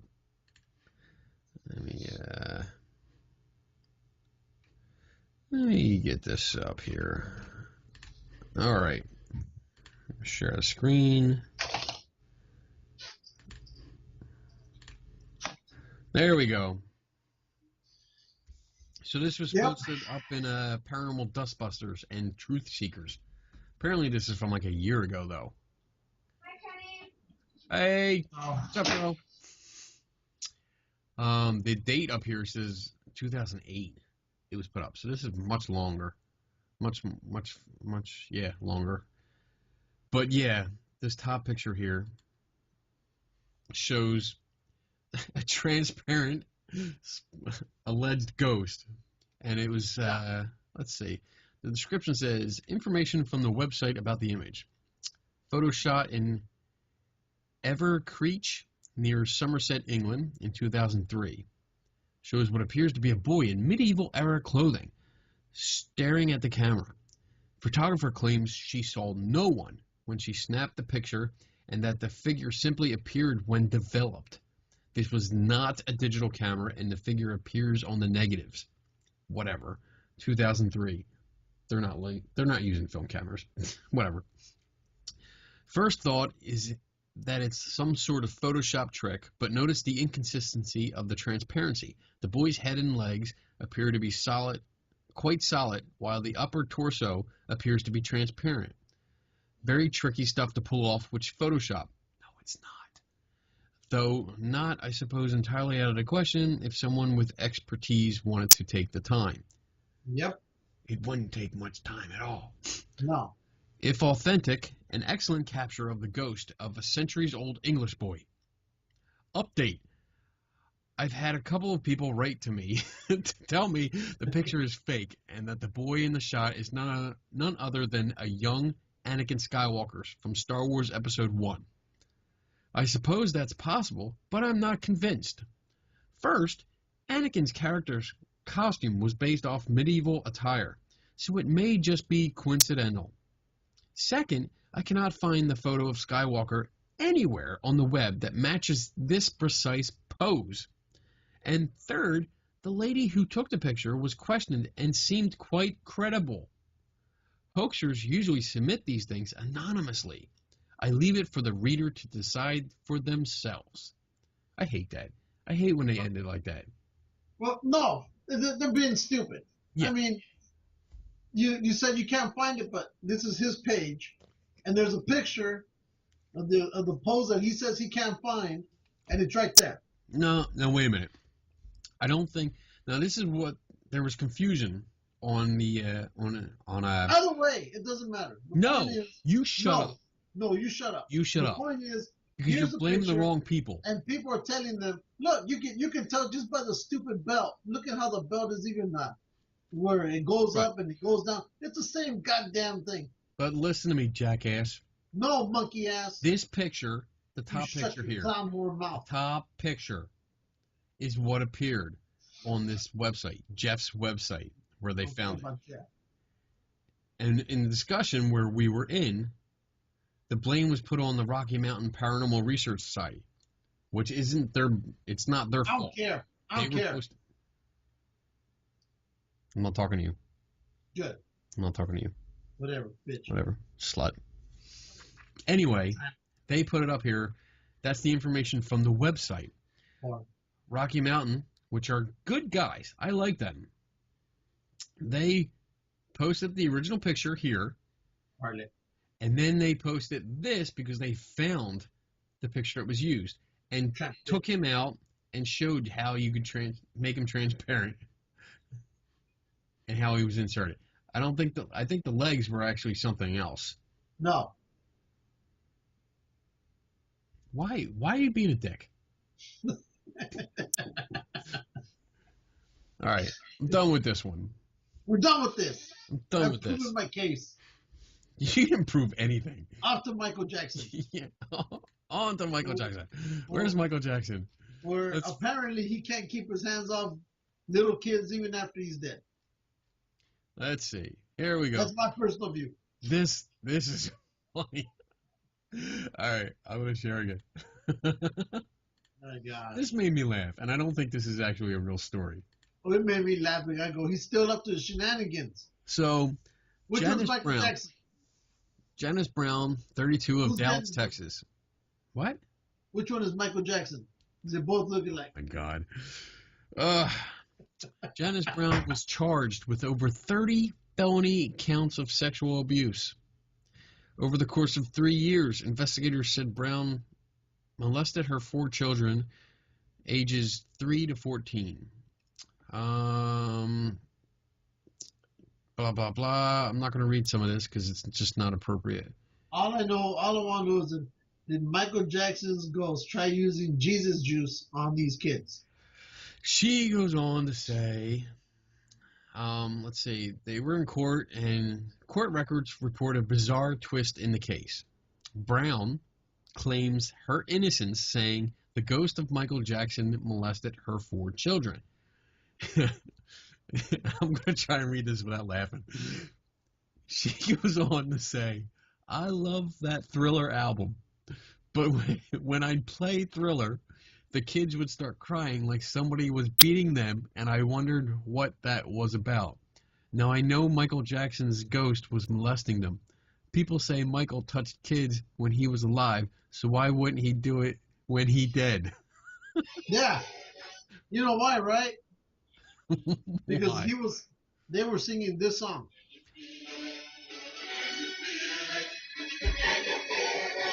Can you feel it? I hope police hire the Ghostbusters to catch Michael Jackson and lock his ghost away forever. I know they got devices for locking up ghosts so they can't escape. You know what? I saw this story. This cannot be a real story. It's a real story. It's not. Real. I don't think it is. And you know what? Oh, here we go. This is the user published content of that website. User published content does not represent the views of the company or any individual, blah, blah, blah. Blah, blah, blah. Nobody cares. Fine. Nobody cares. It was a stupid story. It was funny, but it was stupid. Awesome. Michael Jackson's backed up to his antics. Let me stop sharing here. I want to bring up East Coast Cat. She brought up something that actually caught my attention today. What did she bring up? She posted something, and it was a story about catfishing. A rare photo shows a Florida bobcat snagging a shark. Yes, I saw. Because you tagged me in it. You fucker. What? Why the language? I didn't tag you in it. Yeah, you did. No, I didn't. Yes, you did. No, I didn't. Yes. No. You know why I knew about it was because you put my name on the day. Nope. I'm looking right at it. No. Oh, yeah, I did tag you. Never mind. Anyway, what caught my attention was what Kat wrote. Okay? And you might appreciate this. It says, random thought of the day. Bobcats are notoriously hard to find. So if some guy can capture a bobcat on camera hunting a shark, capturing said shark, and get clear photographs, why can't someone do the same for Bigfoot? Because Bigfoot has stealth technology. Whatever. This bobcat is out. We had this conversation. You can't take a picture of Bigfoot from far away, and you can't take a picture of him from close up. Everything's all fucked up. Whatever. Doesn't matter. It doesn't matter. She made a good point. You know, this bobcat is on the beach at the water, grabs a shark out of the water, and this guy is standing there. I wouldn't be standing this close to a bobcat, but they're not that big. It looks well. I don't They're not care. that big. I don't know how big. Probably a little bit bigger than your dog, literally. You think so? Yeah. I don't know. Not really big. I don't know. Let's. Did you see the picture? Yeah, I saw the picture because you tagged me in it. There we go. So that's the picture of it. That's funny looking. It's a cool animal. Yeah. I still wouldn't be that close though. I would be. I don't know, pet it and make it my friend and take it home. But you know, somebody gets a picture like this, real simple. It's clear. You can tell exactly what it is. Looks more like a saber-toothed tiger. It does, doesn't it? It's pretty cool looking. There, we broke it. This is a fake. It's a museum shot. It's photoshopped. Damn it. Oh, man. I would like to know just how far out that damn bobcat went out to get that shark. Yeah. I would like to know. What says, what's it say? John Bailey. I grew up with a guy named John Bailey. John Bailey was taking a stroll along the water at Sebastian Inlet State Park near Vero Beach when he spotted a bobcat. Vero? Yes. All right. Vero Beach. Moments later, that same bobcat pounced into the water to grab a shark. Shocked by what he saw, he snagged the iconic photo that represents so much about Florida's diverse wildlife. So he watched it happen and was able to get out his phone, take a picture. Vero. And nobody can get a clear shot of Bigfoot except when they use a statue. That's right, damn it. Stupid shit. Oh, what else we got? We did everything. Yeah, we did everything. I want to talk about this. Oh, shit. What are we talking about? A DVD recommendation. Uh-oh. Yes. And it's not one you're going to find, in stores like Target and Walmart and shit like that. I got this at the last Comic-Con. Yes. It's called Losers. And I picked it up. I actually talked to one of the second director or second producer. I'm sorry, I can't remember. But he was a cool guy. I interviewed him. He's on our interview reel. So if you're watching this and you're interested, you can go back and on our YouTube channel, which you should subscribe to, and look at the interviews for the Philadelphia Comic-Con. But talked to him, and he sold me on this because it's basically about two geeks that go to their friend's engagement party. And their friend used to be a geek like them, like us. And apparently this friend is trying to become normal, which is why he's getting married. And his wife-to-be is like a vegan baker. Yeah, vegan. That's just wrong there. Yes. Because meat is good. And then they go through all this throughout the show. It's a TV pilot. That's what it is. And throughout the show, they do everything they can to break him away from this normal stuff and bring him back to the geek side. And I was worried. I picked this up because I bought like a couple DVDs over the years from like Zombie Group that did their own TV show. It was horrible. It was horrible. I bought movies and stuff from like independent things at Comic-Cons. And I'm thinking, all right, I'm supporting them. I'll see how it is. And they usually just, unfortunately, they suck. This one, I was actually laughing my ass off watching this. It was funny. I mean, the acting was pretty good. It wasn't great, but it was pretty good. Their timing was good. The effects were great. They have a lightsaber battle in it, which was good. The effects were pretty good. I was happy with it. So I'm going to actually I'm going to see if I can copy this and send it to you so you can see it. Or All right. one of these nights when we're just sitting here working on different projects and Skyping, because that's what we do, I'll just put it on and I'll share the screen and you can watch it. How about that? Well, you know how last week we had, I mentioned the top comic books to get. Yeah. One of the ones that people should try getting right now, if they can find it, is it's the first appearance of Carnage. Right? He appeared in Amazing Spider-Man number 361. Okay, and that's the first appearance of Carnage. Remember how I said sometimes the first appearance of a new character will always be make that comic expensive? Yeah. Well, that one, if you can pick it up, you're great. And if you can end up selling it, you can end up selling it for right around between $250 to $300. Ooh. So again, that'll be Spider-Man number 361, and it's the first appearance of Carnage, the Amazing Spider-Man. So cool. There you go. So it's in one of the top 20 comics to get. Nice. That I am giving to you today for free of charge. Nice.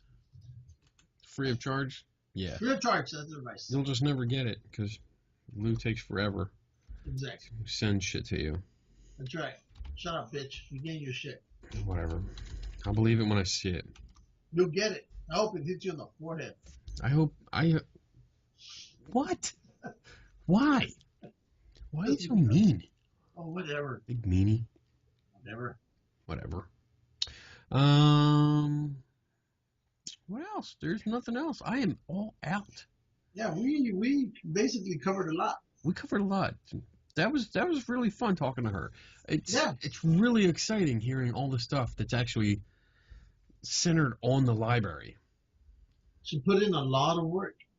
And and it just sounds like fun. I think I was kind of worried that my son wouldn't have much to do down there, once he went through like all the tables and, spend his money. But it sounds like there's going to be tons of activities all throughout the day. Sounds like it. And honestly, I can't remember. It'll be a jolly good time. The last time I was in a library was for a book sale. Because they were selling off older books, and a lot of which are on my shelves. Because I was like, I gotta save the books. I can't just let them go to waste. So I buy them. I've saved you books. I've saved you books. I will read you. That's a lie. He says it, really. But it's great. I don't see any kind of thing like that here. I mean, we have a library. It's only like 2 blocks away, and my son walks down there often, actually, and hangs out. Because they have different little programs that he can do, but nothing like this. This is amazing. I can't wait to go. Yeah. I'm gonna go. I'd go with you. You'll be there. Some of the things will be going to over here. You'll be there in spirit or on screen. Yes, and then I'm gonna try to show up to that other thing that we can't talk about yet. Yes. So, but I'm gonna actually bring everything down. Like I'm gonna set up the whole booth. I'll set up all the equipment, and I'll have all the stuff going into the mixer and into the camera, into my video camera, so that I can actually record interviews there. And then we're gonna have, like I said, Donna and Kat roaming around doing random interviews with people. Yep. And, I agree. And we're gonna have a good time. I'm excited. I'm excited. I'm gonna have so much fun. We're gonna have so many damn places to be going to. You know what? I'll just have my phone with me, and when I'm doing activities, I'll just Skype with you, and I'll have you on camera going, "Here we go! Look, Lou! Look! This is what I'm doing right now." Yeah. And you're not. Ha ha. It's all right. I got Star Wars Celebration. And you're not. I'm jealous of that. Dude, that place is gonna be geeked out. Wow, doesn't it look like he's flying? No. No. He has a big blue dot in his forehead. They got these at the Comic-Con. These are original movie promotional booklets. Awesome shit. I have Superman 1 I'm and surprised they're in such good shape. your favorite, Superman 2. That's right. You saw that link I put on our Geeks I and did. Ghosts? I did. And which one that came out the top rated top one? Superman 2. Yep. I was surprised the latest Superman movie came out in Second. as second. I thought that would at least be third, and then the original 1978 would come out as second. Right. But it's okay. I can deal with this. I mean, I grew up with Christopher Reeve, so that's my favorite. So I probably would have done that too. Superman 2, Superman 1, and then Man of Steel. Yeah. That would be my top 3. Aye. So, all right. we go. We are almost at 2 hours. We're at 150. So that is awesome. That was a great show. I think so. I really enjoyed it. I did too. Little technical difficulties there we had. Yeah, that's okay. Yeah, it was still good. We got all the good information out, and that's it. So,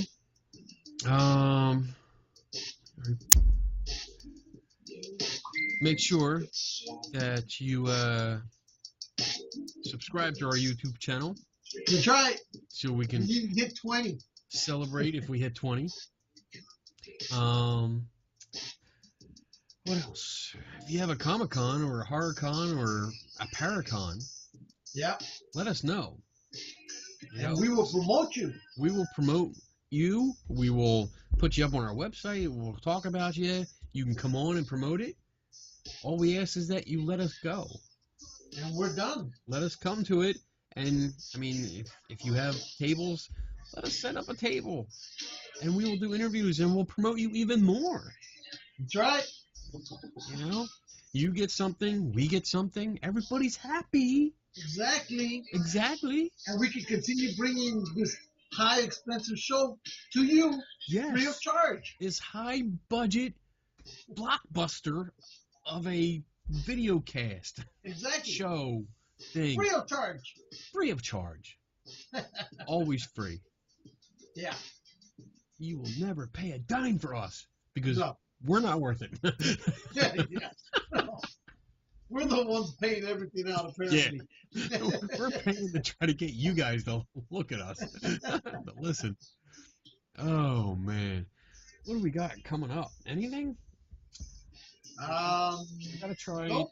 reschedule some people. The only thing that's coming up, April 22nd, we have Dave Eversole from Dash Comics. He's a comic writer, artist that we're going to have on. We're going to talk about his comic and everything that he does. And that's it so far. I got some people lined up, though. I have a bunch of people that I'm going to contact and set up dates. We have to reschedule Carlotta. We have to reschedule John Fowler, you know, that guy that slept through when we were supposed to do our recording. The special recording that we had set up Saturday in the middle of the day. And he was still sleeping. Still sleeping. We set it up. What time was it? It was like 1 o'clock my time, or 12 o'clock. 1 o'clock my time. so That'd be 3 or 4 o'clock yours. 4 o'clock my time. You 4 should have been o'clock up. in the afternoon. And we 9 sat in the here. morning. We sat here, and I texted him, I Facebook messaged him, I Skype messaged him. We did everything. Everything. And we waited. And we waited. And I sent more messages. No. We even sent one of our special Geeks and Ghost pigeons to his house. And we still haven't got Yeah. And those fuckers are expensive. That's right. You know? And let's see. 'Cause we have no budget. And then he gets back to me at 7:15. That's when he woke up. Yep. And he texts me going, "I'm so sorry, Kenny. I just woke up. I'm an ass." Well, Okay. we can deal with that. We can deal with it. It happens. I mean, we've screwed up. And, I mean, I've done it. I've done it where I was supposed to be on a podcast, and I totally forgot until my alarm went off, and I was like, oh shit, I'm already 15 minutes late, and ran up to try and get on. Oh, this Friday, I'm going to be on another podcast, because that's what I do. I jump around. That's what you do. I'm a whore. Attention whore. Yep, that's right. I'm going to be on Paranormal Talk Radio, and usually it's Matt Hawes and Tim Vickers. That's who I usually go on with. It's their show, but Matt has a event that he's doing. I think he's doing a paranormal investigation. So I'm taking over for him. Oh shit! That night. So it's going to be me and Tim Vickers, and we're going to be talking about perceptions, expectations. We're going to be all serious and shit. Oh no! It's not going to be like our show, where we're funny and stupid. Yeah, we get to do what we want here. Yep. So that's Friday night. I think 7:30. I'm down. And they stream it live, so we'll be on live. There will be no, fixing my screw ups. Well, I'll probably be at an Angels baseball game. So. Well, I don't care. Put your headphones in and listen. I'm gonna be eating hot dogs and nachos and all that shit. So. Ooh, now I'm hungry. It's like almost midnight here, though, so I can't eat. I gotta go to bed. I have to get up in 5 hours, and work. Well, pretend to work. All right, bitch. Oh, dang.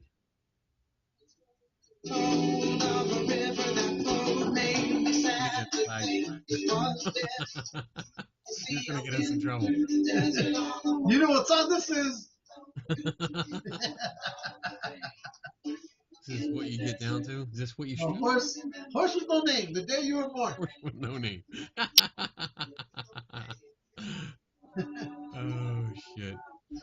All right, bitch. I'm out of here. All right, bitch. So, never stop learning. Never take anybody's word for it. That's right. And we are out in 3, 2, 1.